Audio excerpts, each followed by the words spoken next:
there, agus Cahir an club, agus Corge Gael there. Ohas are inventive, Mila Buikas, as on Curru, Chapta, Shopper, Corky.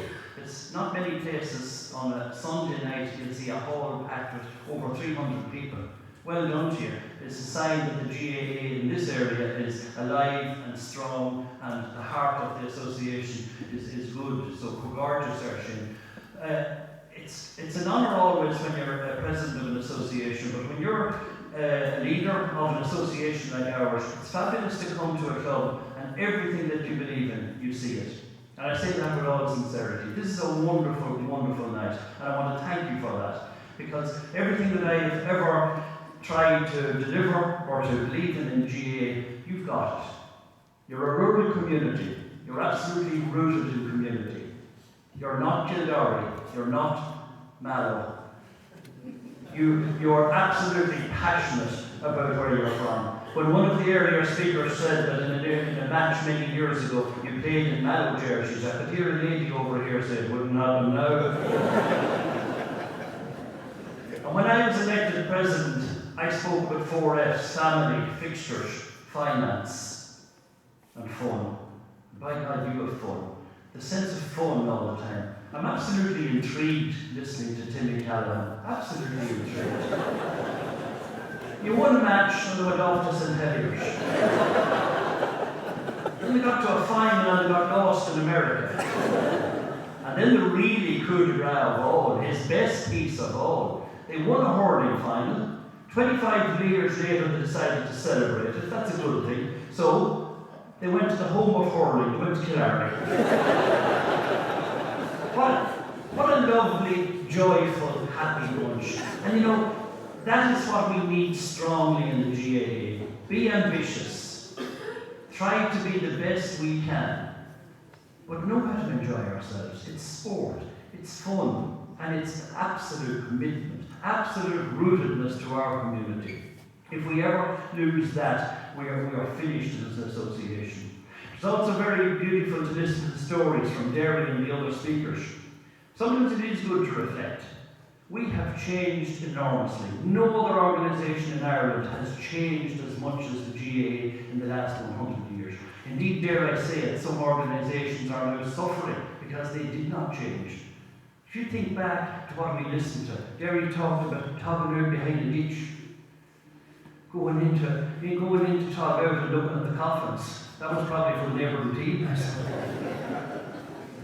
In 1965, that's not long ago, we also heard earlier speakers reminiscing of the brick cream and the swinging 60s and the fun and the girlfriends and the crack and the carnivals. 1965 isn't that long ago, and in 1965, 4% of GAA clubs in Ireland owned their own pitch.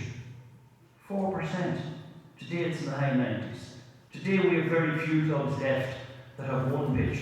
They're all like you, that have 2 pitches and indeed a third. The change in GAA has been incredible. In the 1960s, we were a GAA club, mostly football for men. That was the norm in GAA. Today we have at last recognised that 52% of the island of Ireland are female. And everywhere I go, I'm encouraging GAA clubs. We have to have female presence, sports for everybody, for boys and for girls. You're doing that.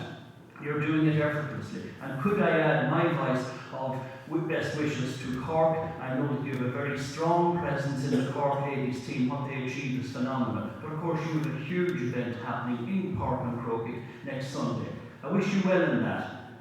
You're playing a team from Monaghan. I'm married to a Monaghan woman. I can assure you they're tough women.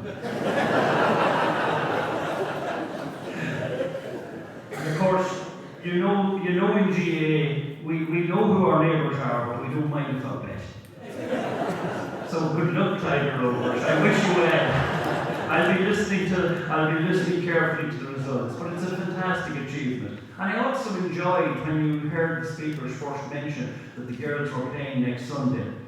There was a sort of an anticipation. You could see the young fellas here in the front. They were sort of saying, yeah, that's good, there's no Ireland final. Then Noel, I think, mentioned that there'd be a celebration. Then the guys got excited. Yeah, that's what we want. It's the celebration afterwards. You have it right. You have your sense of priorities right. You're committed to our games. You're committed absolutely to your patch. This is my place. And then you're committed to enjoying it together. And when you look at the group that we've assembled, from the beautiful, I forget the first name, sorry there, the Miss O'Sullivan's, Paddy's sister, Richie, right the way down to we have a babe in arms down at the back. You know, the whole community is here, at least 4 generations. And then you have something very special happening tonight. This means so much to your families that you've all come out to honour your heroes of 1955. But you have a man from Harold's Cross in Dublin, and Philip, all the way from New York. That shows some dedication. That shows sense of place. He might be a New Yorker, a policeman no less than New York, but this is his patch. This is where he had to be tonight. Well done to you, Philip. God bless you.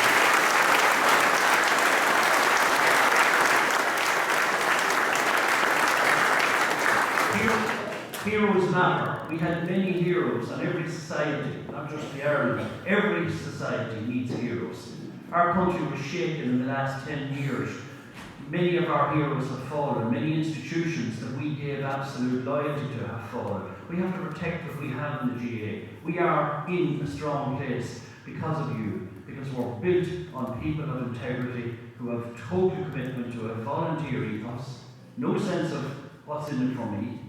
It's all about the love of parish, the love of the place, and it's all about integrity of wanting to be a little bit better and doing it for the good of others, and then thanking those that went behind them. And in that, could I just mention the great Paddy O'Sullivan? That was a lovely touch that you did in the club, and I compliment you on that. A fantastic athlete. Obviously, I never met Paddy O'Sullivan, but I did meet a man who boxed with him, marching from Connemara, Thornton. Some of you might have heard of the great Marching Thornton.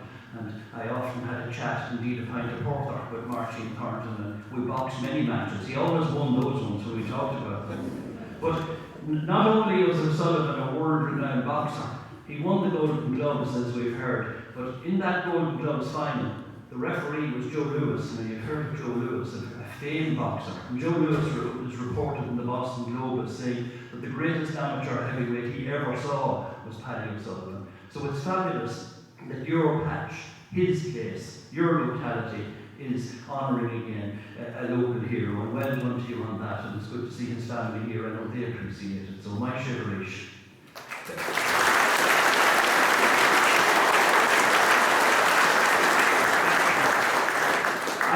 I was at a hurling final in Roscommon 2 years ago, and I was standing at the wire, and the midfielder was not playing well at all. And a couple of guys around where I was, they were giving him a little bit of stick. Take that fella off. Oh my God, who is that? Words I won't use. And eventually, one fella from a little bit down shouted at the top of his voice, take that bloody Egypt off. And as soon as he said it, a guy beside him turned around, rammed him up against the wall. He says, he might be an Egypt, but he's my Egypt. And you get that sense here. This is our love of our place. I congratulate you for you. I'm delighted. I was told when he was coming up that your footballer of the year is the young teacher in the local school. That is a very important link. Teachers from the time of Michael Cusack have been very special, very important in building the GAA.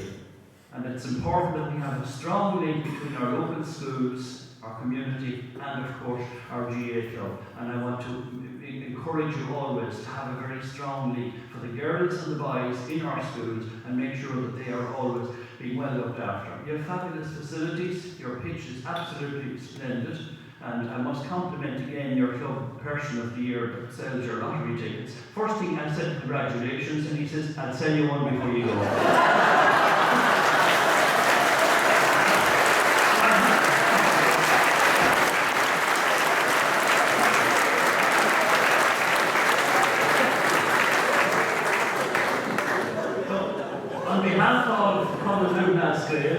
We are a family of close to 1 million members. It's an incredible membership. 1/5 of our members are outside of Ireland. 1/5. Strengthening strongly all across the country. We have almost 2,000 GAA clubs, and you're part of that family. Today we had a final in the athletic grounds in Armagh between Crossmaglen Rangers and Scottstown. 10,000 people were at it. On a cold, miserable, dark, dank, damp day. I spoke to one of my friends at the match when he was coming from it, and I asked him about the game, and he says it didn't matter. I couldn't see most of it, it was so dark, but it was great. Just that sense of excitement. And I know I'm in Cork, and you have special reason as a Cork club to be sorry for your neighbours in Cork City. But wasn't it great that Clonmel won at the Munster title? What exciting times for places like Clonmel to come and win a Munster title. And then that lovely name. I used to love listening to the radio on Sunday night when Sean O'Callaghan and read out the names of clubs. And everybody tells me that one of their favourite names they love listening to is Ullart the Balla. It conjures up images of white men coming chasing after you down the hill. Ullart the Balla winning a Leinster title. So there's this incredible excitement in clubs.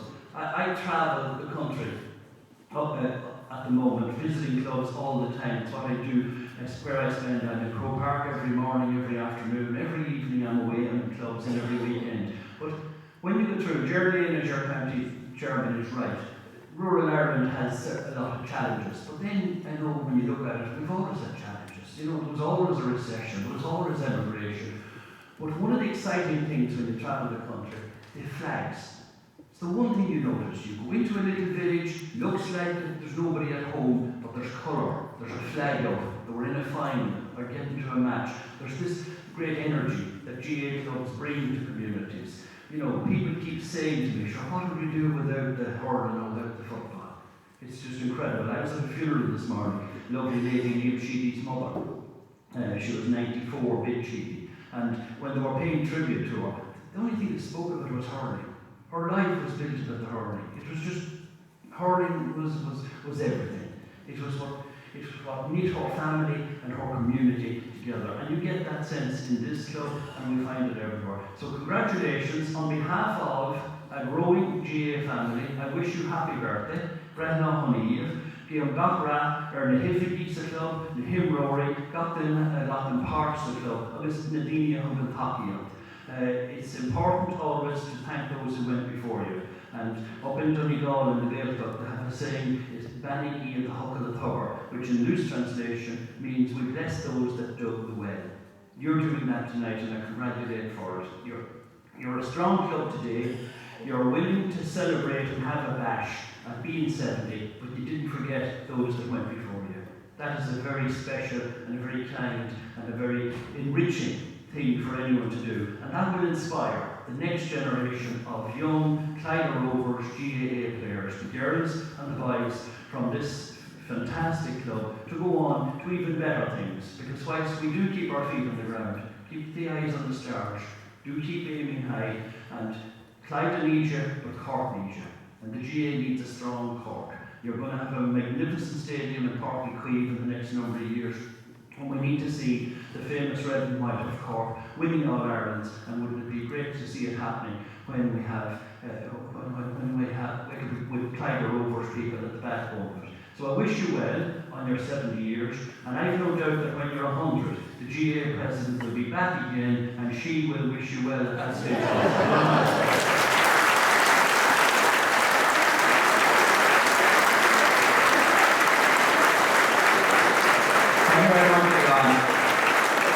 So now I call Donny Mulcahy, Vice Chairman of the club, Jimmy McKinnon, Chief Treasurer of the club, and Chairman of Brother Cohen to present Aogan, our 3 history books. We have 3 books. I believe you're a historian, so 1884 to 1984, centenary, Haman Clyda, 85 to 96, and our recent book, A Community of Champions.